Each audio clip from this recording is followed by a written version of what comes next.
여러분 안녕하십니까? 뉴스 더 개벽입니다. 세계 곳곳에서 발생한 개벽 뉴스를 알려드립니다.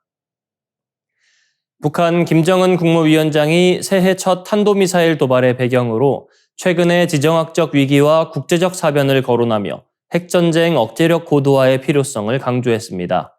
북한 최고 지도자가 미국의 대외 군사 행동을 직접 언급하며 미사일 발사의 명분으로 삼은 것은 이례적이라는 평가가 나옵니다. 북한 관영 조선중앙통신은 지난 5일 전날 평양 역포구역 일대에서 북동 방향으로 발사된 극초음속 미사일들이 동해상 약 1000km 거리의 설정 목표를 타격했다고 보도했습니다. 이 자리에서 김정은 위원장은 전략적 공격 수단의 상시 동원성과 치명성을 적수들에게 반복적으로 인식시키는 것이 전쟁 억제력 행사에 중요하다고 말했습니다. 이어 우리의 활동은 명백히 핵전쟁 억제력을 점진적으로 고도화하기 위한 것이라고 밝혔습니다. 김 위원장은 특히 그것이 왜 필요한가는 최근의 지정학적 위기와 다단한 국제적 사변들이 설명해주고 있다고 언급했는데 북한 매체는 그 구체적인 사안을 적시하지 않았습니다. 그러나 전문가들은 최근 미국의 군사작전으로 니콜라스 마두로 베네수엘라 대통령이 축출된 사태를 염두에 둔 발언으로 해석하고 있습니다. 북한이 해당 사례를 체제 안전과 핵무장 필요성을 강조하는 외부 사례로 활용하고 있다는 분석입니다. 김 위원장은 또 최근 핵무력을 실용화, 실전화하는 데서 중요한 성과가 이룩되고 있다며 공격 무기 체계의 지속적 갱신을 자체 방위를 위한 필수 과제로 규정했습니다. 제9차 당대회를 앞두고 이어지는 군사 행보가 핵 미사일 능력 고도화의 정당성을 내외부에 각인시키려는 의도라는 평가가 나옵니다. 전문가들은 북한이 베네수엘라 사태를 핵 개발 포기의 불가를 강조하는 명분으로 적극 활용할 것으로 보고 있습니다. 박원곤 이화여대 교수는 김 위원장이 해당 사태를 주시하고 있다는 점이 분명해졌다며 핵 개발을 결코 포기하지 않겠다는 메시지를 미국에 분명히 전달한 것이라고 분석했습니다. 홍민 통일연구원 선임연구위원도 베네수엘라와는 비교할 수 없는 전쟁 억제력, 즉 핵능력을 이미 보유하고 있다는 점을 부각한 것이라고 평가했습니다. 이번 탄도미사일 발사는 지난해 11월 이후 약 2달 만이며 이재명 정부 출범 이후 세 번째입니다. 군은 이번 무기가 북한판 이스칸데르 탄두부에 극초음속 활공체를 장착한 단거리 탄도미사일, 이른바 화성 11마일 가능성이 큰 것으로 분석하고 있습니다. 북한의 메시지는 분명합니다. 국제정세의 불안을 핵 억제력 강화의 논리로 전환하며 향후 도발의 명분과 수위를 동시에 끌어올리고 있다는 점입니다. 도널드 트럼프 미국 대통령의 그린란드 집착이 외교 안보 질서를 뒤흔들고 있습니다. 트럼프 대통령은 베네수엘라 대통령 납포 작전 직후 그린란드는 전략적으로 필요하다고 공개 발언하며 매입을 넘어 군사력 동원 가능성까지 시사했습니다. 나토 동맹국인 덴마크의 자치령을 사실상 힘으로 빼앗을 수 있다는 인식이 백악관 내부에서 공공연히 거론되자 덴마크는 그린란드 점령은 나토 동맹의 종말을 의미한다고 강력히 반발하고 있습니다. 2차 세계대전 이후 유지되어 온 국제 질서가 힘의 논리로 무너질 수 있다는 우려가 커지고 있습니다. 그린란드는 북극해와 대서양을 잇는 길목에 위치한 지정학적 요충지입니다. 면적은 216만 제곱킬로미터에 달하지만 84%가 빙하로 덮여 있고 주민은 약 5만 6천 명에 불과합니다. 그러나 러시아에서 발사된 탄도미사일의 최단 경로가 북극 상공과 그린란드를 통과한다는 점에서 군사적 가치는 막대합니다. 트럼프 행정부가 구상 중인 미사일 방어 체계 골든돔에서도 그린란드는 핵심 감시 거점으로 평가됩니다. 자원 문제도 빼놓을 수 없습니다. 그린란드와 인근 해역에는 석유, 가스, 히토류가 매장돼 있으며 이는 전기차와 군수산업의 핵심 자원입니다.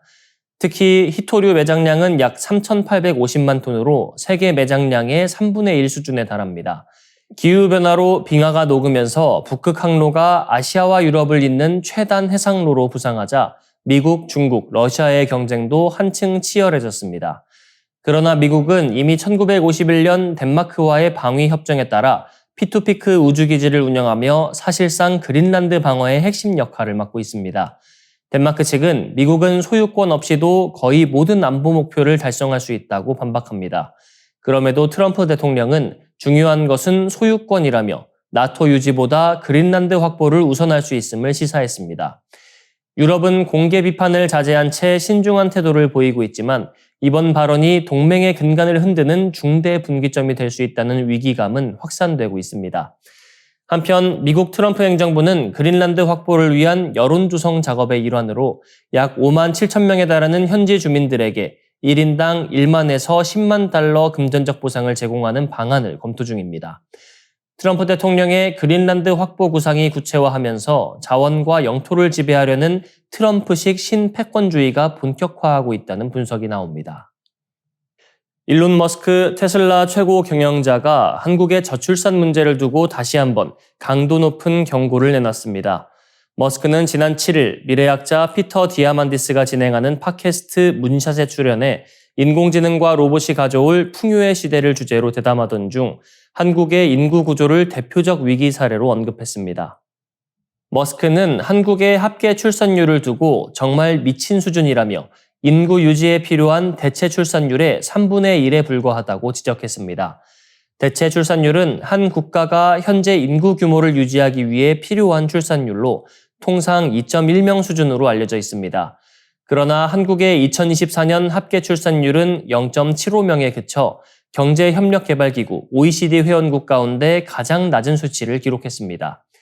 머스크는 인구 붕괴를 보여주는 상징적인 신호로 성인용 기저귀 판매량이 영유아용을 넘어서는 시점을 제시했습니다.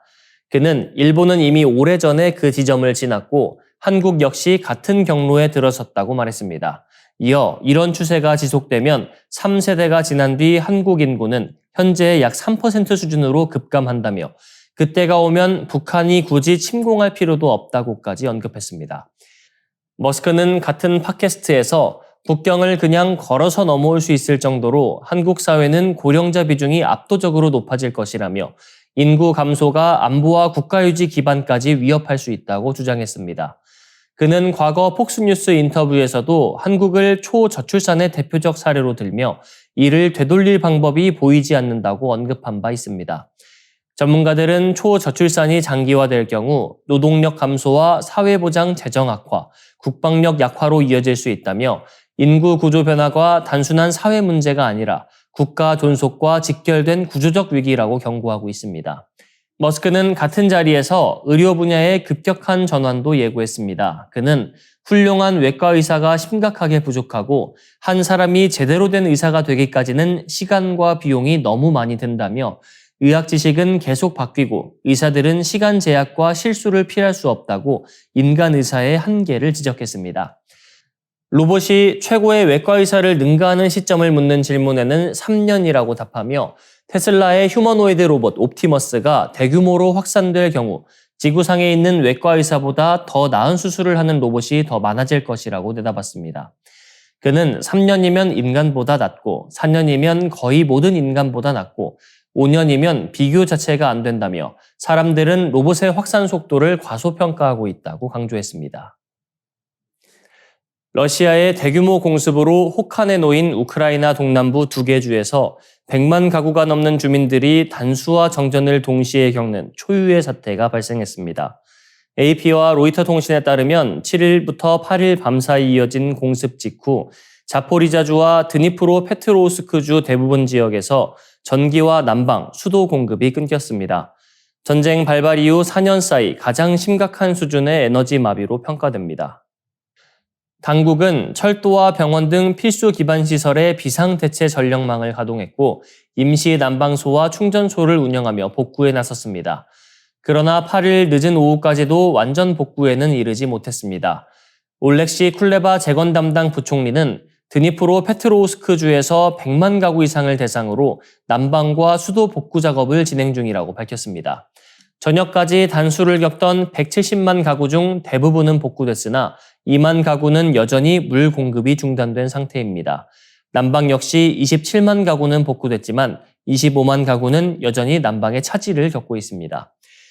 율리아 스비리덴코 총리는 눈과 함께 기온이 영하 20도까지 떨어질 가능성을 경고하며 한파가 피해를 더욱 키울 수 있다고 대답했습니다.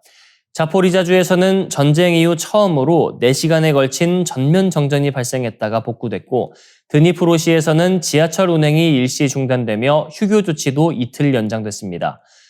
볼로디미르 젤렌스키 대통령은 X를 통해 겨울철 민간인의 전기와 난방을 끊는 에너지 기반 시설 공습은 군사적으로 상식적이지 않다고 비판했습니다. 또 외교적 노력은 생명을 지키는 방공체계와 장비 공급을 늦추는 명분이 될 수 없다며 국제사회의 대응을 촉구했습니다. 젤렌스키 대통령은 이달 중 미국을 방문해 정상회담을 열고 협상안을 마무리하고 싶다는 뜻도 밝혔습니다. 러시아의 공습이 낳은 인도적 결과를 공유했다며 국제 파트너들이 압박 수위를 높여야 한다고 거듭 강조했습니다. 이상으로 뉴스 더 개병 마치겠습니다. 시청해주셔서 고맙습니다.